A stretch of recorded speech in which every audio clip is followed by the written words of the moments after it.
I think it's sad, actually, that the man I'm named after, a legend, has to go against me for one. I didn't wish any ill will on either one of my parents. Hey everyone, welcome back to Inside the Cage, where we bring you the latest and exciting updates of UFC.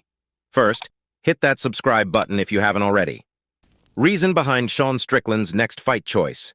Here, Michael Bisping has to say about the tactical moves behind Sean Strickland's first title defense.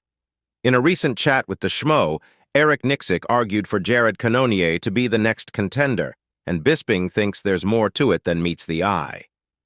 Michael Bisping is discussing Sean Strickland's coach, Eric Nixick, and his preference for Jared Cannonier as the next opponent for Strickland's first title defense.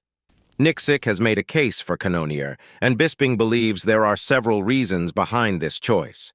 Firstly, Bisping points out that Cannonier previously defeated Strickland in a fight, although it was a closely contested split decision.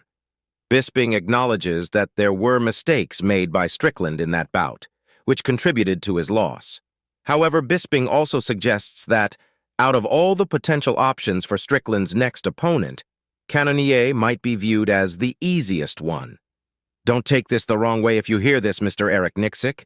It seems like they're trying to pick him because, I don't know. It was a split decision, Bisping said. A lot of people thought Sean Strickland won that fight, right? And Khamzat Chimaev is an absolute monster. Dricus du Plessis is an absolute monster, and you never know. That might be the easiest fight, and that sounds insulting to Jared Cannonier. I'm not being insulting. What I'm saying is, they know they had a close fight. In the context of his conversation, they may believe that Strickland has a better chance of winning against Cannonier than some of the other fighters in the division.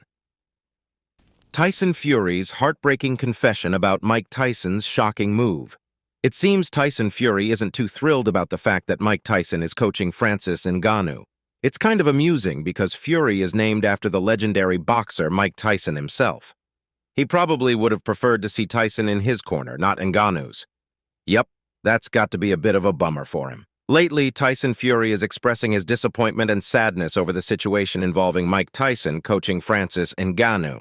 Fury feels a deep connection to Mike Tyson as he was named after the legendary boxer. However, the circumstances are bittersweet for him because Tyson is now coaching his potential opponent, Ngannou. Fury believes it's unfortunate that Mike Tyson might end up on the losing side, especially when he's named after such a boxing icon. Eventually, he wishes that Tyson could be in his corner instead. Nevertheless, Fury acknowledges that the world of sports is a business, and decisions are often based on business interests. After that, Fury also emphasizes that no matter how much training or coaching someone receives, the real test is in the ring when they face an opponent, and things can change quickly once the fists start flying. I think it's sad, actually, that the man I'm named after, a legend, has to go against me for one, and then come out as a loser for two, having lost when he fought the man he was named after. I think it's sad. And I think he should be in my corner, not the losing corner. But, you know, business is business, and I understand it's strictly business. And no matter what he teaches this fella, no matter how much boxing training he does or whatever, everyone's got a plan until they get punched in the face. And I'm not sure who said that, but I know that's true. They've all got plans until they get smacked in the mouth. Moreover, Fury's got some interesting speculation going on. He's thinking that maybe Tyson coaching Ngannou has something to do with comparing their respective career achievements, but he's not completely sure. Don't know, must have said something to offend him. Have you spoken to him since he confirmed that he was working with Francis? No, I haven't spoke to him, but it must be that I've outdone him. Longer reigning champion than he was, so maybe he's upset about that, I don't know. All in all, he's trying to read between the lines and figure out what's going on behind the scenes in the world of boxing and coaching. McGregor's deleted post sparks controversy. Once again, the Irish megastar Conor McGregor is back at it again. You know, he stirred the pot in the world of MMA, and this time his target is none other than MMA manager Ali Abdelaziz. McGregor, being McGregor, has never been shy about expressing his disrespect for Abdelaziz.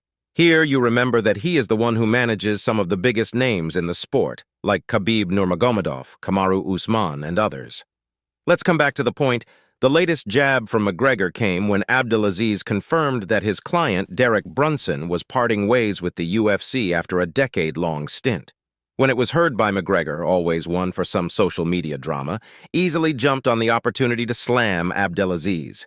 He called him a scum bucket in a now-deleted comment. But don't worry, we've got the screenshot for your viewing pleasure. The drama never seems to end in the world of MMA, does it? Guys, if you're enjoying the video, we'd love your support. Just hit that subscribe button to motivate us to bring you more exciting content. Mike Perry's mind-blowing $8 million contract. Mike Perry wasn't just talking the talk when he mentioned taking a massive pay cut for a return to the Ultimate Fighting Championship, UFC. He's set to bank a jaw-dropping $8 million for his new contract with Bare Knuckle Fighting Championship, BKFC. They call him Platinum for a reason, and he's been the poster boy for BKFC through his first 3 fights, even though he secured himself another sweet deal this past August. That's some serious cash in the world of combat sports, right? They made it very easy to stick with them, said Perry. I do enjoy the boxing and have learned to deal with the bare-knuckle aspect of boxing, already having experience with it and stepping in there a few times against some good fighters. You know how fighters can sometimes talk a big game when it comes to their contracts, but in Mike Perry's case, it seems like the real deal. Here, $8 million deal with BKFC is hard to pass up. I have to say they put about $8 million on contract, Perry said. I'll just go ahead and put that out there because F them, they've got to fight me now because I'm ready to make this money. He continued, I got this money on paperwork. I got this house I'm paying for. I've got this family I'm paying for. I've got all these expensive things going on. I'm ready to fight, promote, talk some SHT, and punch some people in their face. On Mike's 32nd birthday, he's got some exciting plans lined up.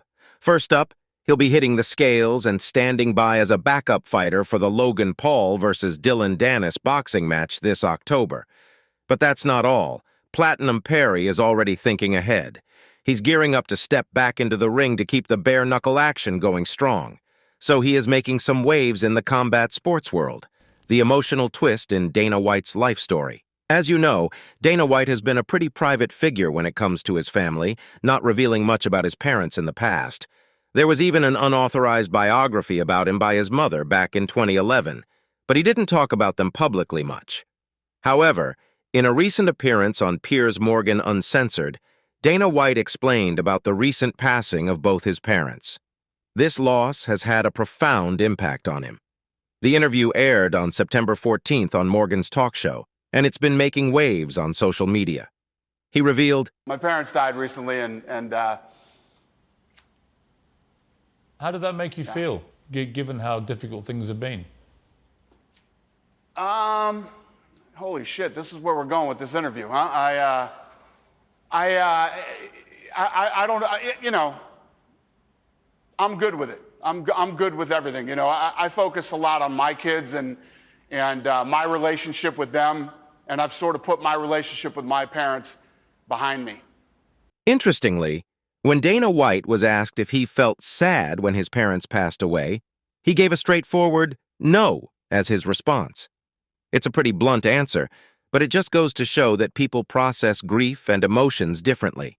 I didn't wish any ill will on either one of my parents, but, you know, no, I didn't. When they passed away, I had almost no feelings about it, to be honest with you. Moreover, a clip of Dana White's interview made its way to TikTok thanks to That Boxing channel. And it's incredible to see the response it got. Thousands of users flooded the comments section showing their support and love for White during this time. It's heartwarming to witness how people come together to offer their encouragement, even in the virtual world of social media. All right, guys, that's all for today. Don't forget to like and subscribe to our channel. See you at the next one. Until then, goodbye.